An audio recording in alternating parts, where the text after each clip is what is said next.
Good evening, everybody. My name is Wayne Ranney, and I serve on the board of directors for the Grand Canyon Historical Society. And we welcome you to tonight's virtual outing. The Grand Canyon Historical Society, our mission is to celebrate and promote the study and preservation of the Grand Canyon region's cultural and natural history for the education and enjoyment of its members and the public. And just last year in 2024, we celebrated 40 years of existence when the society was started by some pioneer members of Grand Canyon Village. We encourage you to become a member. Our dues are only $35 a year. We are an all-volunteer organization, and we're hopeful that many of you can join us so that we can continue to expand all of our activities like these virtual outings and in-person outings and our tri-annual history symposiums. If you do become a member, you'll get 4 issues in the calendar year of the Old Pioneer magazine, which has a lot of history articles about the Grand Canyon and the Grand Canyon region. So we do these virtual outings. We conduct tours at the South and North Rim, and you can find it on our website. Our website is very easy, grandcanyonhistory.org. But tonight we have a returning presenter, always a favorite, and Kern Nuttall is going to present a talk called The Wilson Ranch Hideout. And Kern is long retired and lives with his wife Cindy Stafford in Page. Both share an interest in local history and hiking, combining the two at every opportunity. I may also say Cindy's a fantastic photographer, and you'll see many of her some of her photographic work in this presentation this evening. Kern is author of the 2016 book, In a Better Place, Cemeteries and Grave Sites of Grand Canyon, which includes a chapter on the small cemetery at Lee's Ferry. So I'm going to start here at Dominguez Pass, looking north up the Paria Canyon. And off here in the distance, that little greenery you can kind of spot there, that's where the Wilson Ranch is. But before I get to that, I'm going to do a little digression here, talk a little bit about the orientation. Here's a map with showing Page in the upper right, the Colorado River coming down from the upper right down to the lower left. And right there is Lee's Ferry, about 10 miles from Page, of course, considerably farther if you're driving there. And then a little further north is Dominguez Pass. And one thing that I want to point out here is this terrible tourist trap of Horseshoe Bend. It's gotten quite a popular rep these days. We can blame all that on Gary Ladd's photography.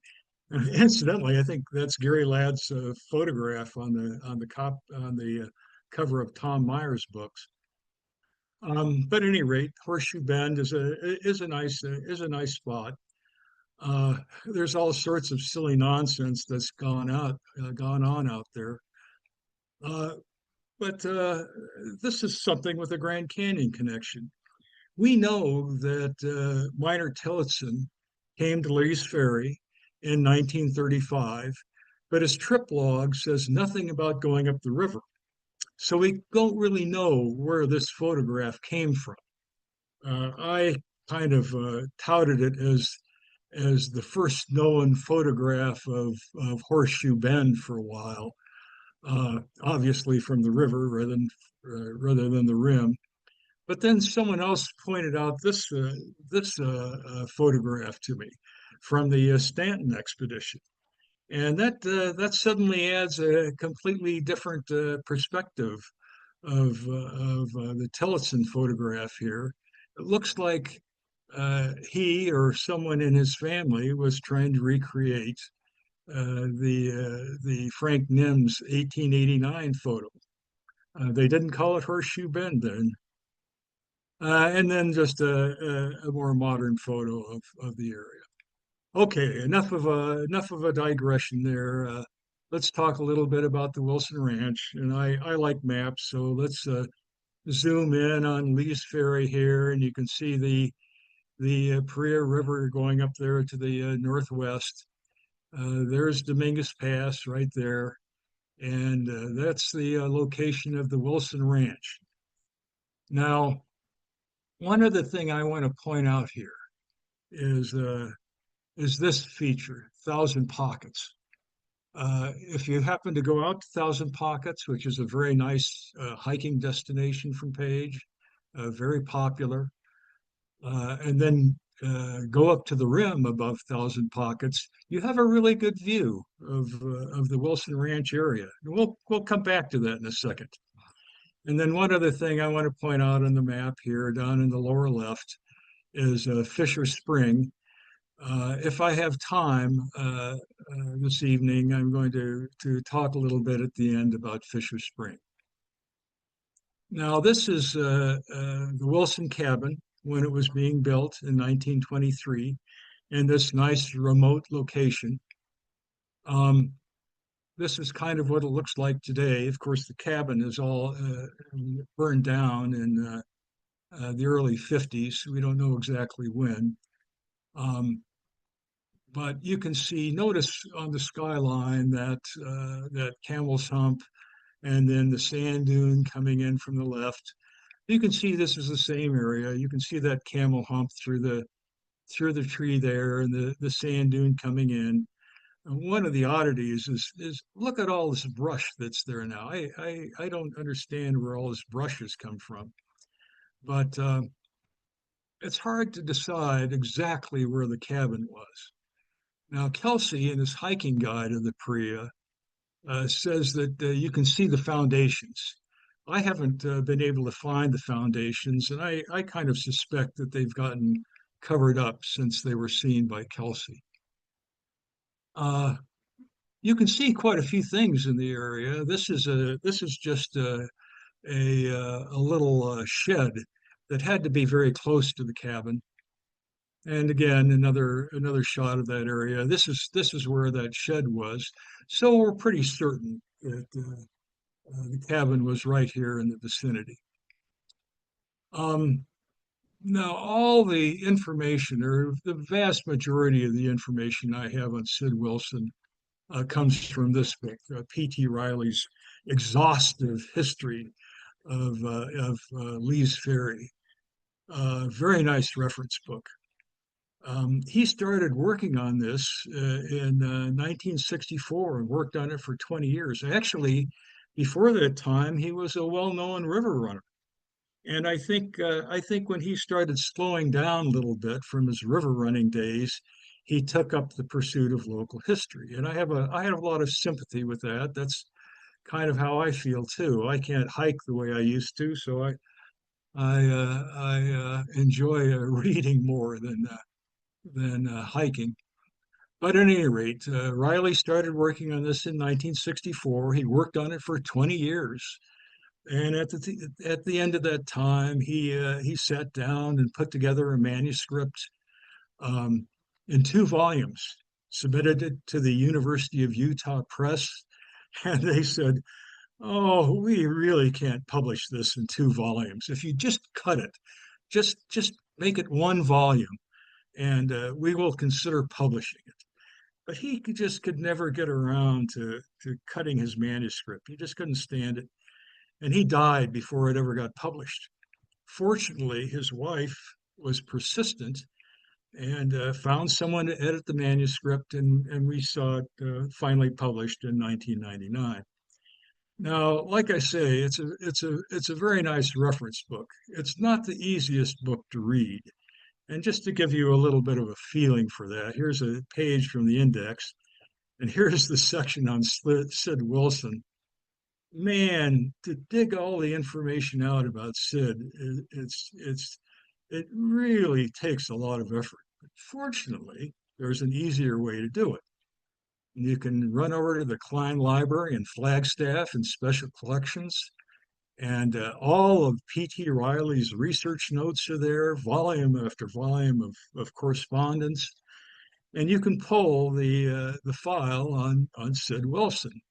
And you have this nice condensed version, 4 or 5 typewritten pages, even with Riley's little annotations, little corrections and annotations. There's actually a tiny bit more information in this file than is even in the book. So this is the only photo I have of Sid Wilson. That's Owen Clark, Sid's partner, on the left, and then Sid in the middle, and another guy there on the right. But I want to make certain that you don't miss this. In the background there, that's Margie Jean, Sid Wilson's daughter.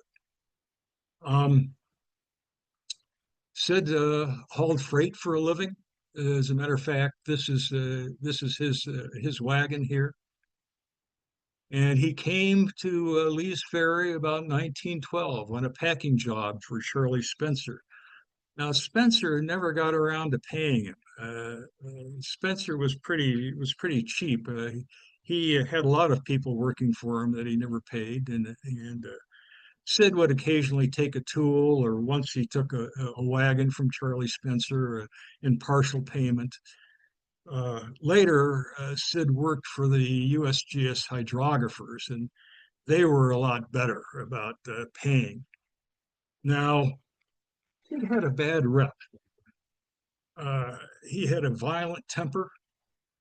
He almost always carried a gun, which was kind of a bad combo. A lot of people cut him a wide berth.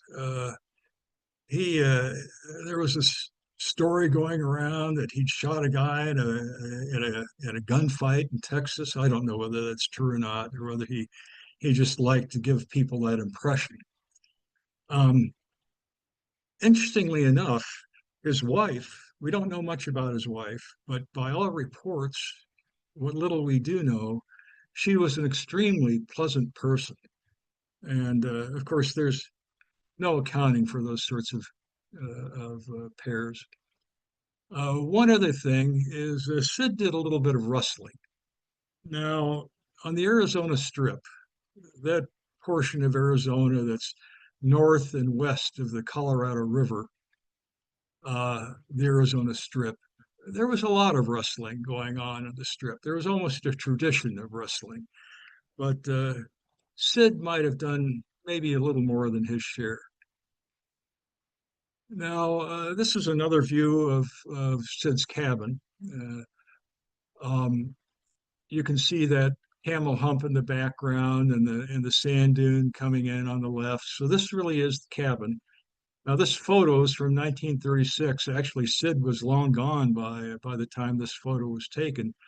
But I put this in here to remind myself to talk about the roof, because the roof was made, well, like most cabins were in that time. You put a lot of poles together and then some sort of impermeable surface over that, and then pile a bunch of stuff on top of that. Well, Sid and his partner, Owen Clark, the impermeable surface they used were cowhides. And more than one person asked, well, gee, where did all those cowhides come from?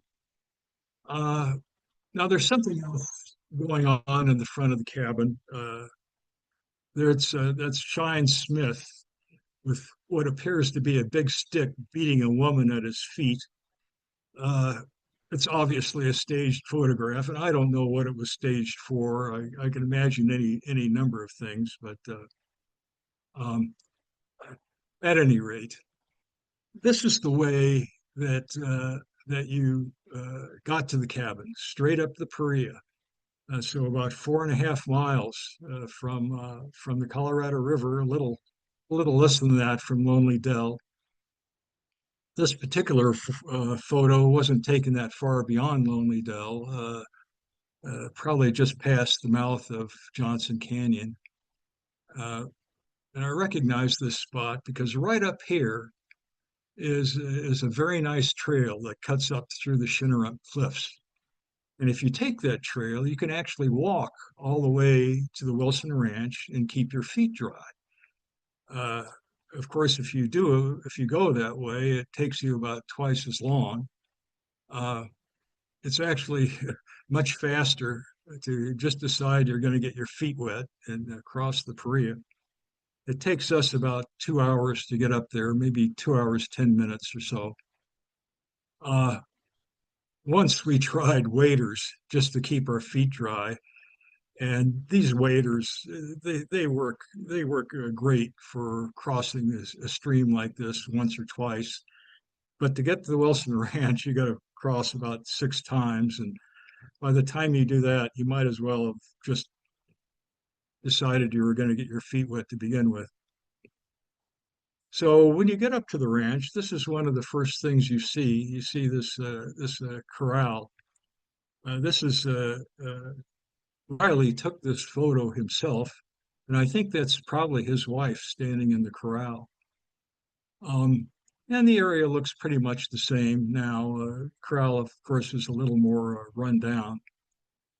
Um, if you look behind the corral, that first clump of bushes there, that's actually the site of the first spring. And then there's a second spring that's up by those larger trees. These springs had a reputation for being quite reliable. Um, I was a little surprised that last fall they were dry when we were there. Now, and they came back in the winter and the following spring. I've always kind of depended on the water here when you're coming out of the Paria on a hike. Once you leave Bush Head, the only decent water is here at the Wilson Ranch until you get to Lee's Ferry, until you get to Lonely Dell, unless you like drinking out of the stream, which I confess I do not like doing. Um, yeah, a lot more brush around these days.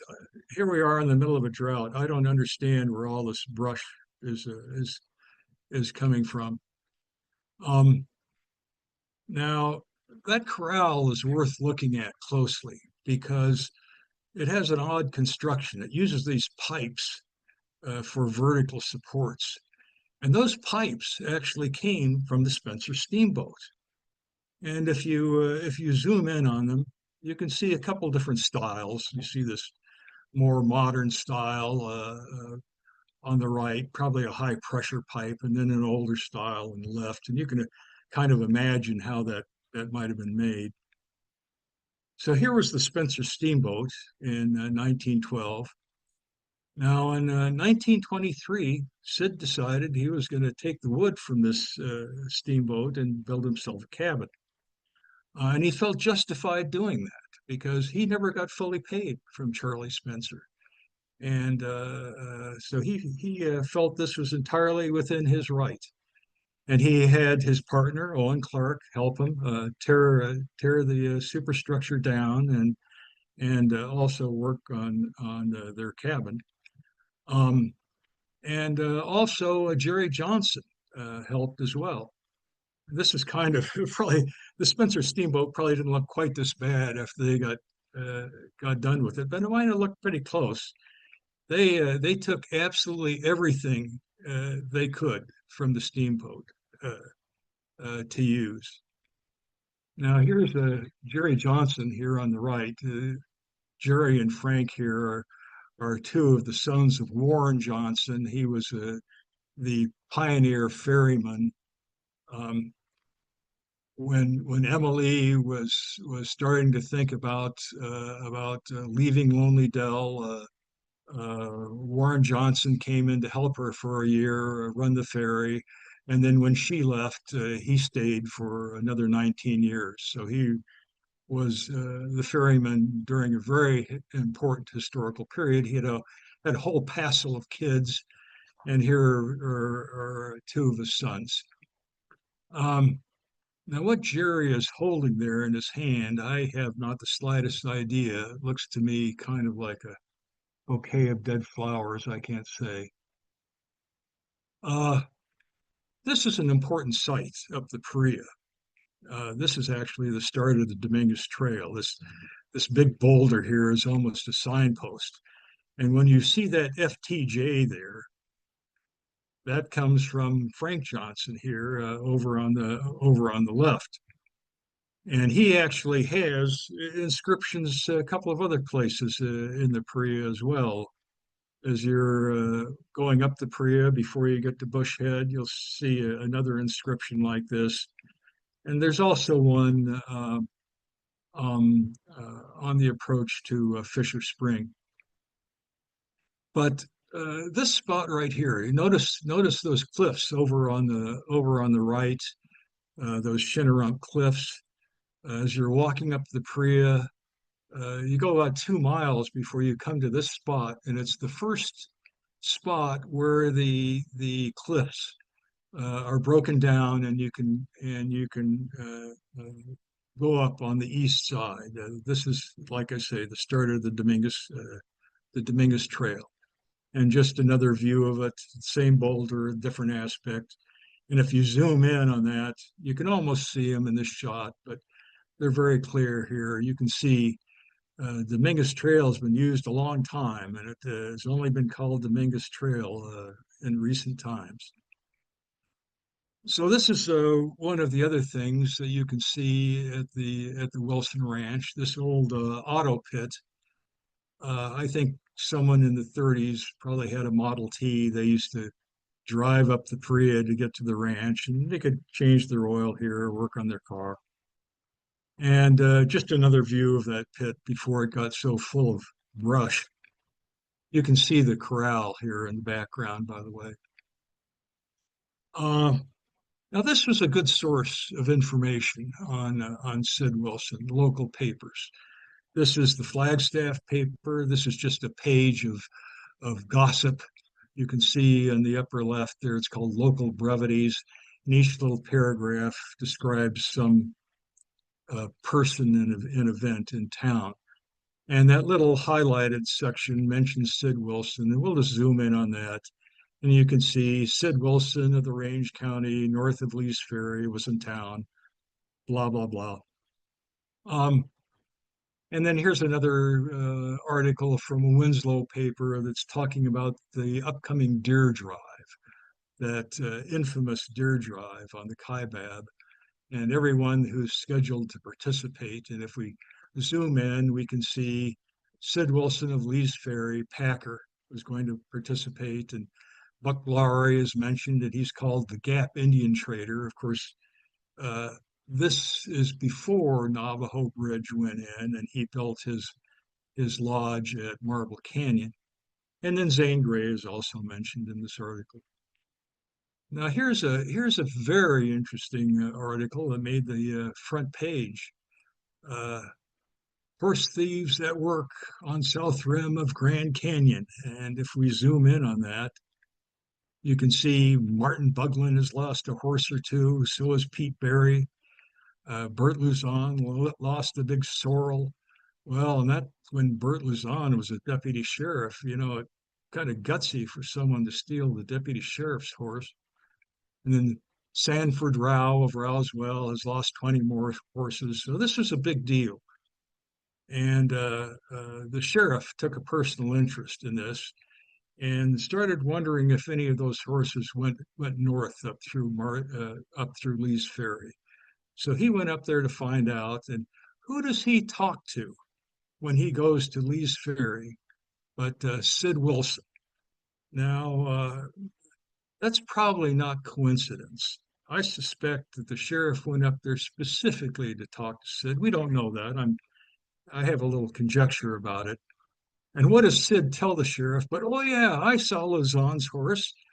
I just don't know what to make of that. I would really like to know what the conversation was between the sheriff and Sid. And I kind of imagine the sheriff saying to Sid something like, Sid, the horses are a bigger deal than a few cows. Well, it wasn't that long after that Sid got in a little bit of trouble. There's an arrest warrant issued for Sid out of Fredonia. It was given to a deputy sheriff who went over and had a conversation with Sid and took him down to Flagstaff in the Coconino County Courthouse, maybe under gunpoint, I don't know. But he was arraigned, Sid was arraigned, and may have spent a night in jail, may have spent a couple nights in jail. We're not absolutely certain. Here's the county courthouse. I swiped this photo off the web. But the courthouse looks pretty much the same these days, except it's got a big brand new addition over on the left. And that's the way you go into the courthouse now, through that new addition and through all the metal detectors and into the lobby. And you look over on the left and there's a row of clerks behind bulletproof glass. And if you go over there and talk to one of them and say something like, I'm really interested in historic court cases, they'll say, we have just the thing for you. And they'll take you into a room and set you down in front of a computer module and pull up a program where you can thumb through the records of all their old court cases. And that's indeed where this arrest warrant for Sid turned up. And thumbing through that, you see all sorts of interesting things. Here's actually a criminal complaint against E.T. Scoyan, who was the chief ranger at the South Rim, and M.R. Tillotson. A year before he became superintendent, he was still the park engineer at this time. Now, I'm not going to talk about this today. There's a short article about it in the Current Old Pioneer if you're interested. But here's a little more information about Sid. You can see some of the details of what he was accused of. Branding with a brand, not the recorded brand of the owner, an animal being the property of another, with intent to convert the same to his own use. Okay, rustling. So there was a trial, lasted 2 days. At the end of it, the county attorney wouldn't even let it go to the jury. He asked the judge to dismiss it, and they did. And this is how the paper responded to that. Another front page article here, not nearly as interesting. This is kind of a yawner. Summer term Superior Court ended, and then that little highlighted portion down there that talks about Sid's case, and I'm just going to read it. Because of the absence of material witnesses for the state, County Attorney Harrison dismissed the state's suit against Sid Wilson, charged with misbranding cattle north of the Colorado River in this county. So the county attorney was really kind of ticked off because they had spent all this money on witnesses, and we know exactly how much they spent because each reimbursement had to get signed by the judge. So this became part of the official record. But they spent the horrible sum of $274 just on witnesses and didn't get anything that could have convicted Sid. So it was kind of distressing to the county attorney. Now, Pearl Baker, in her memoirs of growing up on her father's cattle ranch, gives a little insight into why sometimes it's a little difficult to convict someone of rustling. And this is her take when her father was just starting his cattle ranch in southern Utah, and the issue of the spring calves.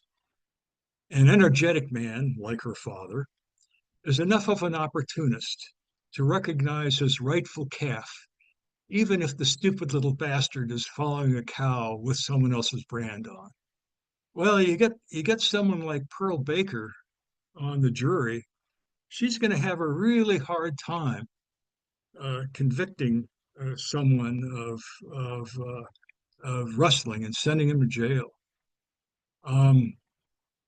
There was also an attitude in Flagstaff that those Utah ranchers, they were coming down to the Arizona Strip, and they were eating Arizona grass and drinking Arizona water, and a few cows going missing. That was just the price they had to pay. We're not going to convict anyone of rustling and send them to jail for that. Now, there's a tradition, like I say, in the Arizona Strip, and if we look at the earlier story of Jim Emmett, who was the ferryman after Warren Johnson at Lee's Ferry, he was tried for rustling in Flagstaff and acquitted. Um, Interestingly enough, Zane Grey sat in on the trial, and after the trial was over, Jim Emmett took Zane Grey up to Lee's Ferry. And that was his Zane Grey's first exposure to Lee's Ferry. Well, here's Emmett himself at Lonely Dell. We're standing here in front of the house that Warren Johnson built at Lonely Dell for his family. Of course, it burned down in the early 20s. Um, but after Warren Johnson moved on, Jim Emmett moved his family in.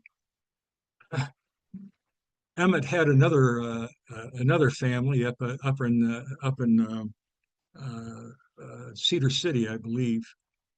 That's Emmett's wife on the right, his first wife. He had a second one, like I say, up in Cedar City. Then those four adult women, those other four adult women, those are his daughters, and then his granddaughters in the front row. And that's actually a son over on the left, and then a couple of strangers as well. Um, you might look at Emmett's wife there and say, gee, she looks a little dour. But if you read in this article about his trip to Lonely Dell, she's described by Zane Grey as being a very, very pleasant and cheerful person to be around. Another shot of Emmett here on his white horse, uh, and I just get a kick out of this photo because of over here on the right. That's a live mountain lion tied to that guy's saddle. I every time I look at that, I just chuckle about it. Now you can look this article yourself up for yourself on the Zane Grey archives if you're interested enough. And some people say that one of Zane Grey's first novels, the main character was based on Emmett. But enough of that digression. This is the city attorney's, the county attorney's view. The Flagstaff trials for rustling, they were just too difficult to convict, too expensive, and boy, he had no interest in retrying Sid Wilson. So Sid had really dodged the bullet. But that was not the view in Utah. They had a little different view. This is the Salt Lake City paper, and this little article down here on the bottom, requisition issued for cattle thief suspect, and let's just zoom in on that. You can see Governor George Dern Friday issued a requisition on the governor of Arizona, who's not even named, for the return to Utah of Sid Wilson and John Doe Clark, Owen Clark, his partner, who are wanted in Iron County to answer a charge of theft of cattle. The two are held at Flagstaff, and the sheriff is going to go pick them up. Well, the last two sentences are simply wrong. I hope it doesn't disillusion anyone to find out that newspapers in that period occasionally had wrong information. But this was the plan that was put together to nail Sid Wilson, and it involved two sheriffs. This wasn't just a one sheriff deal. This was a two sheriff project from Utah. Early in 1926, they took their entourage and all their camping gear down to Thousand Pockets, and from Thousand Pockets up to the rim. Now, Thousand Pockets being a good source of water, you're going to go camping out in that dry part of the country for 3 weeks. You need a lot of water. And so they sat up on the rim and spied from the rim on the Wilson Ranch. And at the end of 3 weeks, they finally watched these two guys bring a bunch of cows up the Paria, butcher a couple, and rebrand the others. And they knew they they had busted Sid Wilson. Well, just to review the topography here. Here's Lee's Ferry with the Paria going up to the northwest. Here's the Wilson Ranch, and right there is where they sat. Not actually all that far from the ranch. And so this is what Thousand Pockets looks like. Like I say, nice um, source of water. And actually, if this photo wasn't quite so hazy, you could even see Page off there in the distance. And it's an interesting area. If you walk around up there, you're likely to see bighorn or signs of bighorn.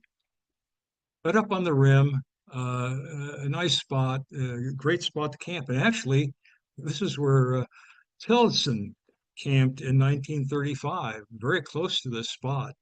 We don't know exactly where, but somewhere in this vicinity.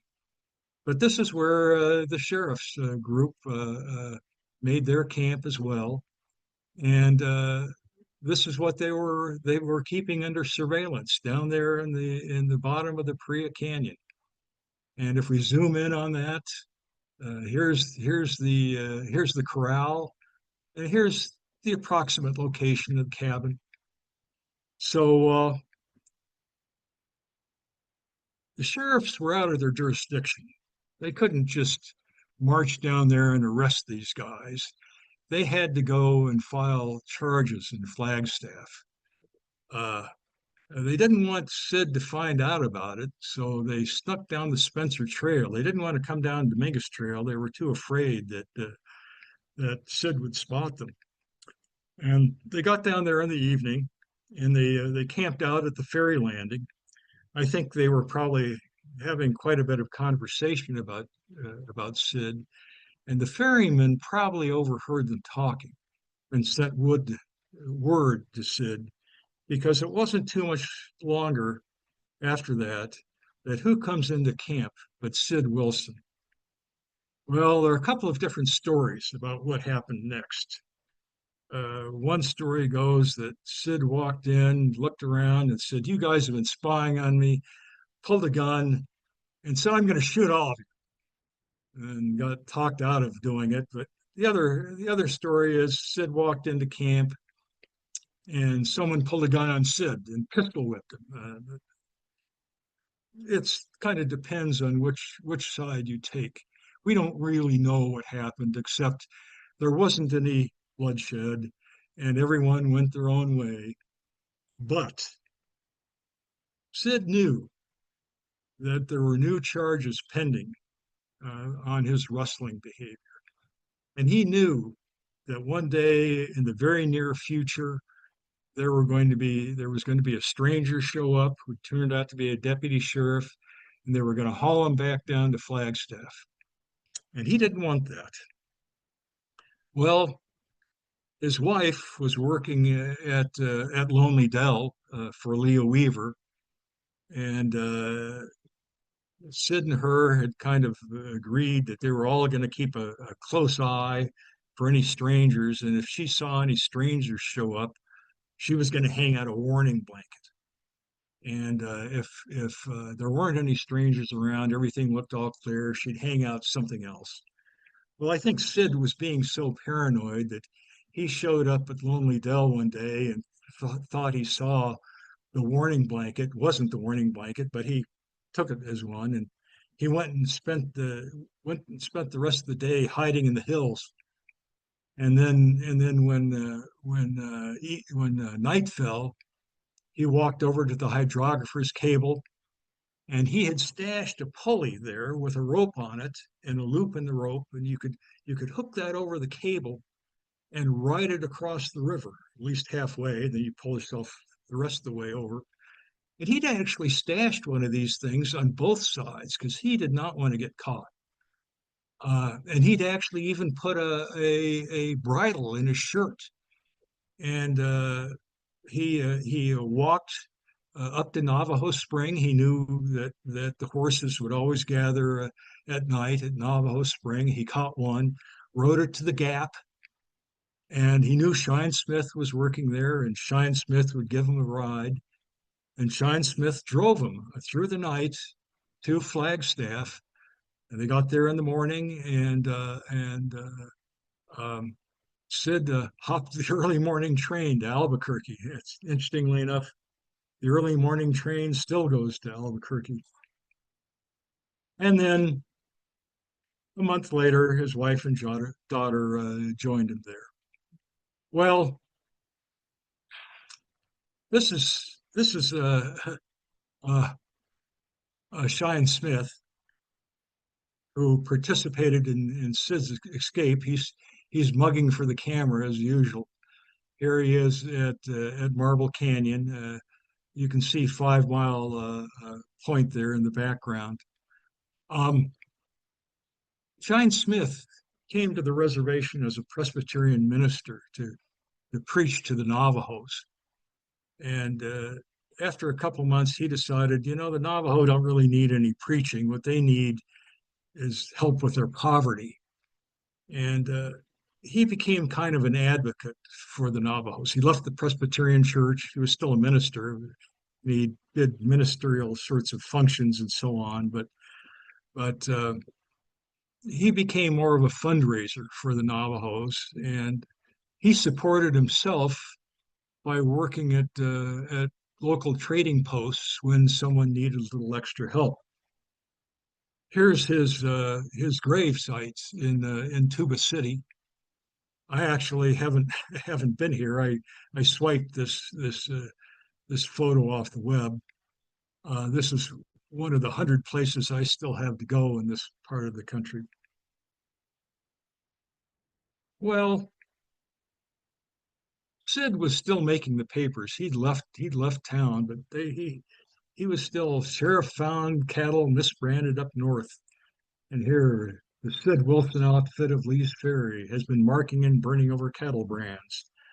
And then Wilson has left the country. And according to the sheriff, he's supposed to be in Wisconsin. Well, good place for the sheriff to think you've gone if you're in Albuquerque. Now, when Sid left in a big hurry, he left all his stuff behind. And he waited for 2 years for things to kind of cool down, and then went back to get his stuff at the Wilson Ranch. Of course, uh, Owen Clark was living there, Sid's partner. Um, and Owen said, Sid, all your stuff has been stolen. Well, Sid's reaction was, I can't believe my own partner ripped all my stuff off. He pulled a gun and said, I'm going to shoot you. Well, Owen says, no, Sid, it wasn't like that at all. Look, let's go over and talk to Buck Laurie. He's building his new lodge at Marble Canyon. Look, uh, Buck will corroborate my story. Well, here's the lodge over at Marble Canyon that Buck Laurie was building. Owen Clark was helping him build this too. And you can still see this lodge is still here. And as a matter of fact, it's undergoing renovation now, I'm happy to say. It's on the south side of the highway. Buck Laurie called his place Vermilion Cliffs. I want you to know. It wasn't until Hubble came along, he didn't like the name Vermilion Cliffs. And when he took over, he took Buck Laurie's sign down, threw it away, and called his place Marble Canyon. Well, someone else came along and picked up the sign, went 2 miles up the road and started their own place. And of course, that's where the name Vermilion Cliffs comes from. But Sid listens to Buck Laurie, and what's Sid's response? I'm going to shoot both of you, both Buck and Owen. Well, Buck sent some word to Flagstaff that Sid was back in town. 2 deputies came up and hauled him back to Flagstaff before he shot anyone and threw him in the slammer, and there was still a warrant out for his arrest. But this is what happened to Sid's stuff. It involves this guy, Chester Moon, the ferryman. The ferry was now owned by Coconino County, and Chester Moon was working for the county. And another view of the ferry here. This looks so nice and placid. You wonder why there were so many drownings here. But look here in the background. That's the ferryman's house, where the ferryman at this period lived. And Chester Moon lived there with his wife, who he called Sweeter. Um, she was a little younger than he was. Here's their marriage license when they got married in Bisbee. Sweeter had grown up in Bisbee and was really anxious to get out of town. I think Chester came along and said, "Look, let's get married and we'll go live up in Flagstaff." And they did that. And when they got up there, she took up dressmaking. Uh, Eventually, Chester got that job as a ferryman for the county. I think it was a really good job for him. I'm not certain that she liked living up there as much as he did, because she eventually ran off with another guy. We don't know much about Dick Smith. He was just a cowboy drifter. Uh, but when he left with Chester Moon's wife, he also left with all of Sid Wilson's stuff. He took Sid Wilson's wagon and all his gear and ran off with the whole kit and caboodle. Well, we've left Sid still sitting in jail down in Flagstaff.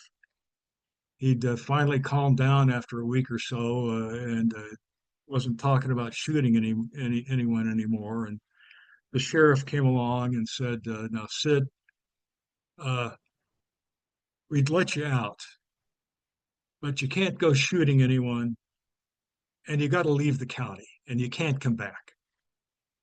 And that's what they did. They let Sid out, and he left permanently. Now, what do you think of that? I mean, is that good law enforcement? Just drive a guy out of the county and let him pursue his illegal activities elsewhere? Well, in Sid's case, it turned out pretty nicely, because here we are many years later, 1956. Sid Wilson is being elected mayor of Tombstone by a margin of 68 to 35 votes. Now, you might look at this article and say, "Gee, is this our Sid Wilson?" Well, let's look at another paper here, an Albuquerque paper in this time. "OK Corral is run by former city pair. Mr. and Mrs. Sid Wilson lived in Albuquerque in 1910. Mrs. Wilson says," well, kind of covering a little bit of tracks there. But here, Mrs. Wilson recalls their daughter, Margie Jean. "Gee, didn't Sid have a kid that had that name or something pretty close to that?"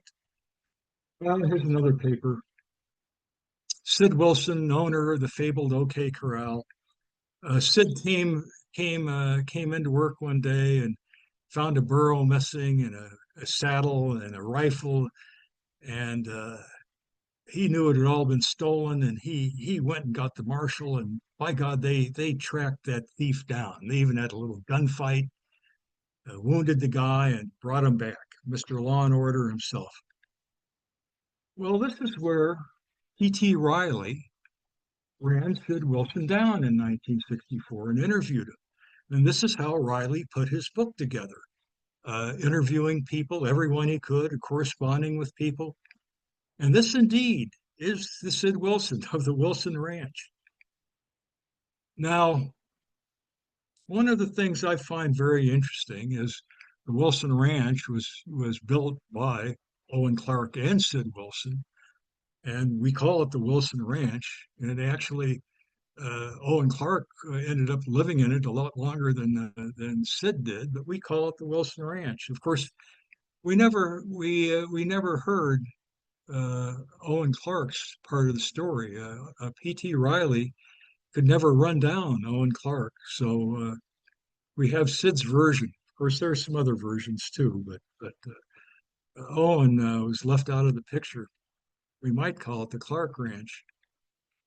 But Owen Clark eventually sold it, and then that person sold it to Ed Fisher. Here's Ed Fisher over on the left.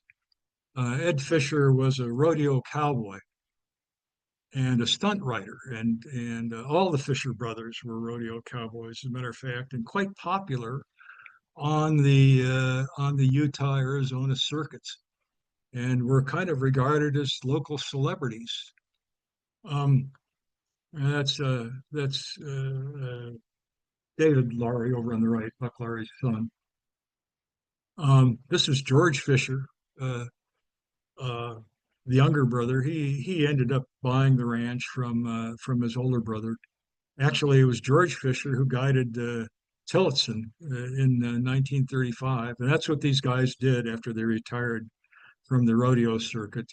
They became hunting guides and tourist guides. Well, George lived in the ranch with his wife Mary until he was drafted, and then the ranch was abandoned and the cabin burned in the early 50s. Um, and what I really want to end this conversation with is a little bit about Fisher Spring. Obviously named after the Fisher brothers, and really the only reason I drag him into this story is just because they were named for the spring was named after them, which is a little odd because the spring was actually discovered by Warren Johnson in 1880. He had noticed a little bit of greenery up on the cliffs and went up to investigate, found the spring. And it's the reason in 1880 that he put in a stock trail up to Johnson Point, and also obviously wanted to take his stock up there to graze. And it was a nice source of water at the spring. And there actually you can still see a little bit of a remnant of a trail approaching Fisher Spring from the south. Um, but this is really what I want to talk about at the spring is this inscription, 1857. You know, John D. Lee didn't come to the area until 1871, late in 1871. Were these guys here so much before uh, Lee? Well, here's the inscription. Um, my wife and I went out looking for this inscription more than once. Never managed to find anything. I would look at this photograph and you kind of see that sand at the bottom, and I thought, okay, this is at the bottom of some vertical surface, and for some reason it's gotten covered up. That's kind of my explanation for everything I can't find. And oh yeah, it's gotten covered up. Um, but last year, Jonathan Yellock circulated this photo. This gives a little different aspect. The inscription has obviously been chalked, and there's some silly nonsense that we're going to ignore over on the right. But this doesn't look like any vertical surface. You know, this you think, all right, most inscriptions are on a vertical surface, but this kind of looks more like a sloping rock. So we went back out to see if we could find this, knowing it might be a little different place than we had looked.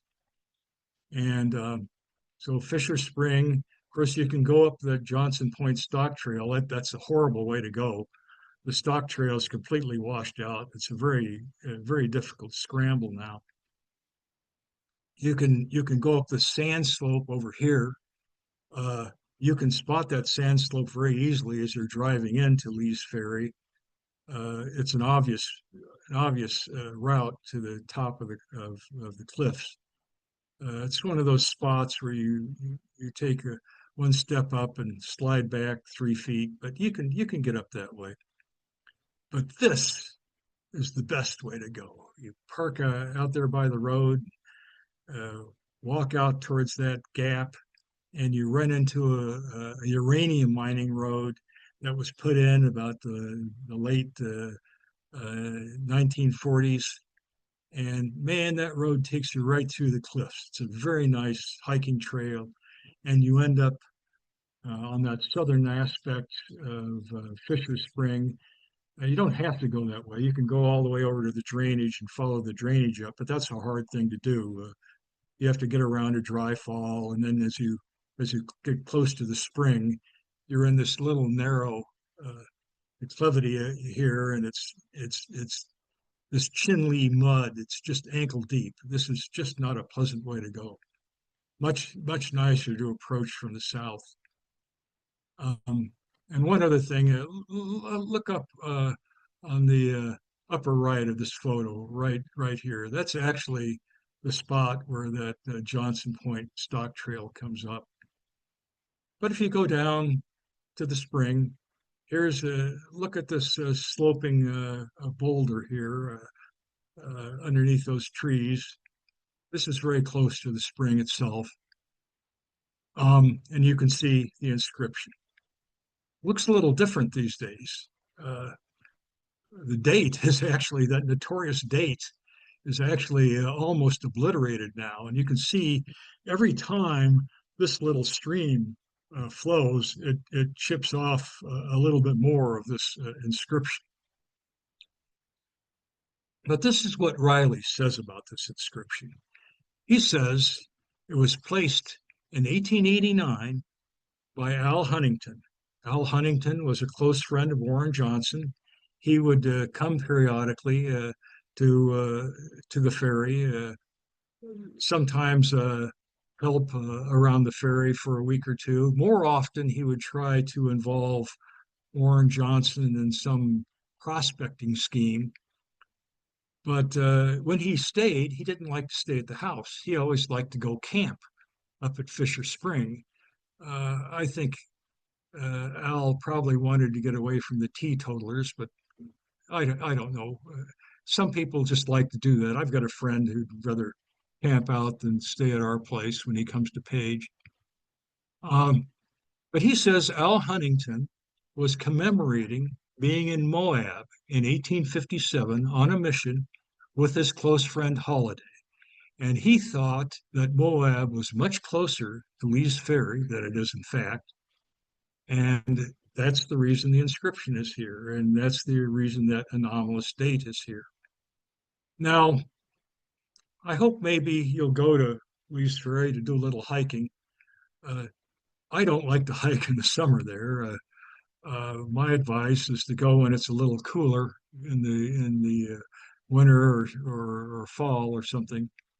But if you go, if you find yourself at the ferry landing, at the boat landing, that is, walk down to the Spencer steamboat and think about Sid Wilson, and maybe go a little further to the ferry landing, the old ferry landing, and look at you can still see the foundations of where the house that Chester Moon lived with his wife Sweeter. A lot of interesting things to do around there. Well, I will entertain questions if anyone's foolish enough to ask anything. Well, thank you, Kern, for walking us through the old pioneer days. There's at least about 5 or 6 movies that could be made from those stories. Well, there were a couple of Zane Grey movies made there. I was just going to say Zane Grey. Silent Yep. movies. And the story of the OK Corral, which is famous. I mean, it's right. And Sid did a lot more of other stuff. I just wanted to, like I say, he didn't turn out quite so bad after he grew up. So I'd like to ask for anyone with questions. The way it works with YouTube, you have to be a member of YouTube to put your questions into YouTube, and then our director Davey will relay them to me so I can ask you, Kern, because we're not on YouTube, Kern and I. But while we're waiting for some questions, I just wanted to make an observation about Bert Lazan. Bert Lazan is the grandfather of our current treasurer, Robert Lazan. Um, and so the Lazan family is another pioneer family, as you know, and that was one of the papers in the symposium uh, in 2023. Actually, Robert Lazan did a paper even in the 2012 symposium. So that's something I thought I would share with you if you didn't know that already. Yeah, Bert Luzon's quite a character. I Yes, find it odd that he ended up being a ranger for the Park Service. indeed. Yeah. I think that's kind of interesting. So we don't have any questions. It's not as super simple to make comments or questions as it was with the direct Zoom, but usually what we would get when we had the direct Zoom connection was a lot of compliments. So I will speak for all of the dozens of individuals who tuned in tonight or this evening, and thank you for a wonderful Pioneer Days, old Arizona Territory Days recitation. Was a lot of photography and history that you exposed us to this evening, and I'm going to look forward to seeing this one in the video form because there was more than I can absorb in 1 hour. But Yeah. well done. I almost feel like I was talking about too many things. I almost wonder whether I should have left the Fisher brothers out of it. But Well, I'm I going to did want to talk about that inscription. That inscription tickles me too. No, it was wonderful to have this confluence of all these individuals, these rough and tumble rustlers, and the court proceedings in those days, and what it took to haul someone into Flagstaff and bring them to Yeah. trial. That's fascinating. And there's a place here at Joshua Tree called Hidden Valley where they also had rustlers, and they had places where the sheriff could keep an eye on the cattle rustlers and try to arrest them as they were rebranding. So Davey has said an amazing amount of research digging up all those photos. It's really astounding and well done. And many thanks to Well, your photographer.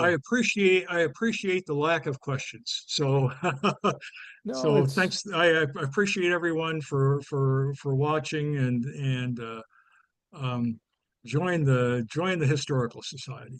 well, That's my last comment. um, Davey also mentioned that the Lee's Ferry, the Robert Rohr mentioned Lee's Ferry area is so very interesting. You've given, uh, Davey also mentioned he's done a marathon runs through the Paria from Utah down to the Paria. I mean, that's a long Wow. run. Wow. But you've given me a new appreciation uh, for that area to try to explore it. It may be not on such a long hike or run, but certainly explore it by where the road will take me. Uh, and also, I could see further virtual outings coming from this, the way you've teed up all these individuals and all these characters. I could see some future ones. Oh yes. Very easily. Very easily. So Fiddlin' Oh, Pablo Aguirre said, let me bring it up here, because we're getting these chats relayed to us from Davey. Fiddlin' Pablo says, thank you so much for this interesting story. Love the then and now photos. David Simmons said, say again what movies were made there. I missed that. I have forgotten there are at least two Zane Grey movies in back in the silent days, and I and you cannot remember the titles. and you showed a scene at the very beginning from the original Planet of the Apes.